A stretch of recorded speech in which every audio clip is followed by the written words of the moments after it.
নমস্কার, আমি সুধন বোস। আপনারা দেখছেন WBN ইন্ডিয়া।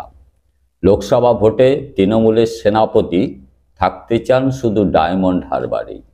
আরজি উড়িয়ে ঘনিষ্ঠদের বললেন একথা অভিষেক বন্দ্যোপাধ্যায়। কি ব্যাপার হলো হঠাৎ? আমরা বেশ কিছুদিন ধরে কিন্তু দেখতে পাচ্ছিলাম আদি নব্যের একটা সংঘাত চলছিলই। সেই সংঘাতই কি সাংঘাতিক হলো? কারণ এই আদি নব্যের ক্ষেত্রে মমতা বন্দ্যোপাধ্যায়কে দেখেছিলেন নেতাজি ইন্ডোর স্টেডিয়ামে, যে কি ঘোষণা করেছিলেন, তিনি প্রবীণদের সঙ্গে নিয়েছেন। পরবর্তীকালে দেখেছি যারা জেলে আছে, দুর্নীতির দায়ে গ্রেপ্তার, তাদেরকেও সঙ্গে নিয়েছেন। কিন্তু অভিষেক বন্দ্যোপাধ্যায় যেটা বারবার বলতে চাইছিলেন যে একটা বয়স সীমা এবং দুর্নীতির সঙ্গে আপোষ করবেন না। আর কতগুলো কথা তিনি বলেছিলেন। কি বলেছিলেন? কথা দিয়ে এসেছিলেন ধূপগুড়িতে গিয়ে। কি বলেছিলেন? 31শে ডিসেম্বরের মধ্যে ওটা মহকুমা হবে। কিন্তু 31শে ডিসেম্বর আজকে, সেটা হয়নি। বেশ কিছু তার মনের মধ্যে অভিযোগ এবং অভিমান, এটা আমাদের মনে হচ্ছে। এবং তার থেকেও বড় কথা, মমতা বন্দ্যোপাধ্যায় কিন্তু ঠাড়ে ঠোড়ে পরিষ্কার বুঝিয়েছেন যে তিনি তার দলের একমাত্র প্রধান নেত্রী, তার কথাতেই সব চলবে। কারণ এর আগে আমরা দেখেছি অভিষেক বন্দ্যোপাধ্যায়ের কথাতে অনেক কিছু ঘটনা ঘটেছে, নবজোয়ার ঘটেছে, এবং একটা অংশ যারা খুব উৎসাহী হয়ে তার পেছনে তার সঙ্গে ছিল, সেটা আজকেও বুঝতে পারবেন যে বেশ কিছু নেতা নেত্রী এবং কর্মী তারা কিন্তু অভিষেক ভক্ত হতে চলেছিল বা হয়েছে। সেই ক্ষেত্রে মমতা বন্দ্যোপাধ্যায় কি তবে বুঝতে পেরেছেন যে 65 বছর বয়স যেটা বলছেন, সেক্ষেত্রে তো মমতা বন্দ্যোপাধ্যায়েরও সেই জায়গায় আসছেন, সেই জায়গায় পৌঁছেছেন। তবে কি মমতা বন্দ্যোপাধ্যায় সেই ক্ষেত্রে বুঝতে পেরেছেন তাকেই আসলে সরিয়ে দিয়ে সেই জায়গা দখল করতে চাইছে তারই ভাইপো অভিষেক বন্দ্যোপাধ্যায়? নয়তো তড়িঘড়ি মঞ্চ থেকে যাদের 1 বছর নাম পর্যন্ত নেননি পার্থ চ্যাটার্জির গ্রেপ্তারের পর, তাকে সঙ্গে নিচ্ছেন। প্রয়োজন হলো আপনারা লক্ষ্য করে দেখবেন এক একজন যে তারা বক্তব্য রাখছেন, যারা প্রবীণ, তারা কিন্তু এই কথাই বলছেন। আমরা মমতা বন্দ্যোপাধ্যায়কে চিনি, কল্যাণ বন্দ্যোপাধ্যায়ের কথা মনে আছে, তিনি সেই কথাই বলেছেন। ফিরহাদ হাকিম একই কথা বলছেন। তার মানে অভিষেক বন্দ্যোপাধ্যায়ের যুব তৃণমূল, সেই তার নেতা, সেই ক্ষেত্রে একটা বিভাজন পরিষ্কার। কিন্তু মমতা বন্দ্যোপাধ্যায় হয়তো বুঝতে পেরেছেন যে এতে তার দলের ক্ষতিটাই হচ্ছে, এবং ক্ষতি হয়তো হয়ে গেছে, অনেকটাই হয়েছে। একটা পরিষ্কার বিভাজন।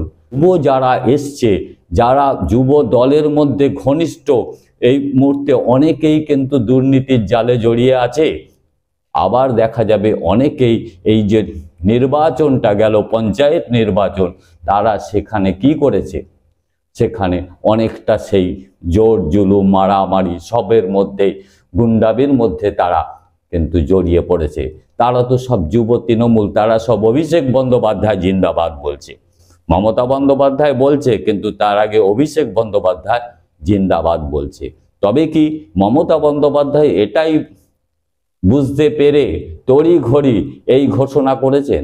এই ঘোষণার পর থেকেই আমরা লক্ষ্য করছি অভিষেক বন্দ্যোপাধ্যায় কিন্তু বেশ কিছুদিন যেমন ছিলেন না, বিদেশে গেছিলেন, কিন্তু তাকে নিশ্চুপই থাকতে দেখা যাচ্ছে। তিনি কিন্তু চুপচাপই আছেন। এইবার তিনি তার মন্তব্য বা তার কিছু ঘটনা আমরা জানতে পাচ্ছি, তিনি এতটাই তার অভিমান বা এমন কিছু একটা ঘটেছে যাতে তিনি ডায়মন্ড হারবার নিয়েই ব্যস্ত। তার অভিযোগ যে তিনি যে 100 দিনের প্রকল্পটা নিয়ে আন্দোলনটা করছিলেন, সেই আন্দোলনটা তুঙ্গে নিয়ে যাওয়ার কথা ছিল, কিন্তু পরবর্তী যে প্রবীণ নেতারা ওনার কথা অনুযায়ী তারা সেটা এগিয়ে নিতে চায়নি বা নেয়নি, অনীহা প্রকাশ করেছে, অনেকটা অনিচ্ছা প্রকাশ করেছে। এবং তাতে তার যে প্রকল্প, তার যে প্রচেষ্টা মার খেয়েছে, তারপরে তিনি ধূপগুড়িতে বলে এসেছিলেন, সেইখানে কথা রাখতে পারেননি। সেইখানে তিনি দোষটা কাকে দিচ্ছেন? দলেরই বেশ কিছু নেতা নেত্রী এবং আমলাদের দিচ্ছেন। তাহলে দেখুন, আরাবুল কালকে বলল দলের বিরুদ্ধেই অভিযোগ, এবার second in command Abhishek Bandyopadhyay, যিনি দেখেছেন রাস্তার উপরে ওই যখন নাকি বাঁকুড়াতে গেছিলেন, রাস্তায় একজনকে দল থেকে বাইরে বার করে দিলেন, বললেন আমি সম্পাদক, সর্বভারতীয় সম্পাদক, আমি বলছি আপনি আর দলে থাকবেন না। সে দোষ দিচ্ছে, সে অভিযোগ করছে তার দলের লোকেরাই তার কথা শুনছে না। একটা কথা বলি, গাছে পাকা আম যদি মাটিতে পড়ে আর একটা কার্বাইডে পাকিয়ে যদি আম মাটিতে ফেলে, বীজ কি দুটো থেকেই বেরোবে? না, পাকা আমের যেটা আছে সেটার থেকে গাছ জন্মাবে, কিন্তু কার্বাইডে পাকা আমে গাছ জন্মাবে না। অনেকটা সেই জিনিসই হয়েছে অভিষেক বন্দ্যোপাধ্যায়ের ক্ষেত্রে। কারণ অভিষেক বন্দ্যোপাধ্যায়কে যেন হঠাৎ টেনে টুনে জোর করে নেতা সাজানোর একটা ব্যাপার চলছিল, সেটা আমরা আগেও বলেছি। এবার সেইটা যে তিনি সত্যি সত্যি নেতা হতে পারেননি, সেটা প্রমাণ হচ্ছে যে তিনি এত অল্প কারণেই সংকীর্ণ হয়ে গেলেন, নিজেকে গুটিয়ে নিয়ে খালি ডায়মন্ড হারবারেই মধ্যেই সীমাবদ্ধ থাকতে চান। এবং একটা শর্ত বলেছেন অনুরোধে, যে যদি কোনো জায়গায় ক্যাম্পেইন করতে অনুরোধ করে পার্টি, তবে তিনি যাবেন, কিন্তু কোনো নীতি নির্ধারণ বা যেটা নাকি দেখা যাচ্ছিল সমস্ত নীতি অভিষেক বন্দ্যোপাধ্যায় চালাচ্ছিলেন, কিন্তু এখন তিনি নীতি নির্ধারণও করবেন না। এটা তো পুরোপুরি অভিমানেরই ব্যাপার। কিন্তু এই অভিষেক বন্দ্যোপাধ্যায় সত্যি কি নেতা হয়েছেন? যদি নেতা হতেন তবে আরবারও বুঝিয়ে ঠিকভাবে এই জায়গায় নিজেকে উপস্থাপিত করতেন, কারণ এটা নেতা সুলভ কাজ হয়নি বলেই আমাদের মনে হচ্ছে। সেদিনকেও নেতা হতে পারেননি, আজকেও তিনি নেতা সুলভ কাজ করতে পারছেন না। আরেকটা ব্যাপার আছে, সেটা কি, ডায়মন্ড হারবারে তার নির্বাচনী কেন্দ্রেই কেন তিনি থাকতে চাইছেন? নওশাদ সিদ্দিকী দাঁড়াবে, তবে কি তিনি হেরে যাওয়ার ভয় পাচ্ছেন? এতটা কেন্দ্রীভূত হয়ে যাচ্ছে। তিনি বার্ধক্য ভাতা চালু করবেন অবশ্যই ঘোষণা করেছেন, সেটা খালি ডায়মন্ড হারবার ভিত্তিক। সেটা আবার কি? বার্ধক্য ভাতা তো সরকারি হয়, দল আবার বার্ধক্য ভাতা দেবে কি? সেটা এক ধরনের তো অর্থ মানে দিয়ে ভোট কেনার মতনই ব্যাপার। দল আবার সেরকম বার্ধক্য ভাতা দিতে পারে কি? সেটা সরকার দিতে পারে। আমি জানি না যে কিভাবে এটা ঘোষণাই হচ্ছে, কিভাবেই বা এটা দেওয়া হবে, কারণ দল নাকি দেবে বার্ধক্য ভাতা। এটা অদ্ভুত লেগেছে। তিনি কেন আবার বার্ধক্য ভাতার ব্যবস্থা করেছেন? তবে হেরে যাওয়ার ব্যাপারটা বা জেতার ব্যাপারটায় তিনি অতটা আশাবাদী নয় কি? এভাবে তিনি জিতেছিলেন, সেখানে কি একটা কোথাও ভয় ধরছে যে এবার তিনি নাও জিততে পারেন, হারতে পারেন? সামনে চ্যালেঞ্জটা অনেক বড়, কারণ নওশাদ সিদ্দিকী আছে, নওশাদ সিদ্দিকী দাঁড়াতে পারে। এবার দেখা যাবে বিরোধী জোটেরা হয়তো দেখা গেল নওশাদকেই সাহায্য করলো, তবে কি ডায়মন্ড হারবারে অভিষেক বন্দ্যোপাধ্যায় হারতে পারে? হারার সম্ভাবনা কি আছে?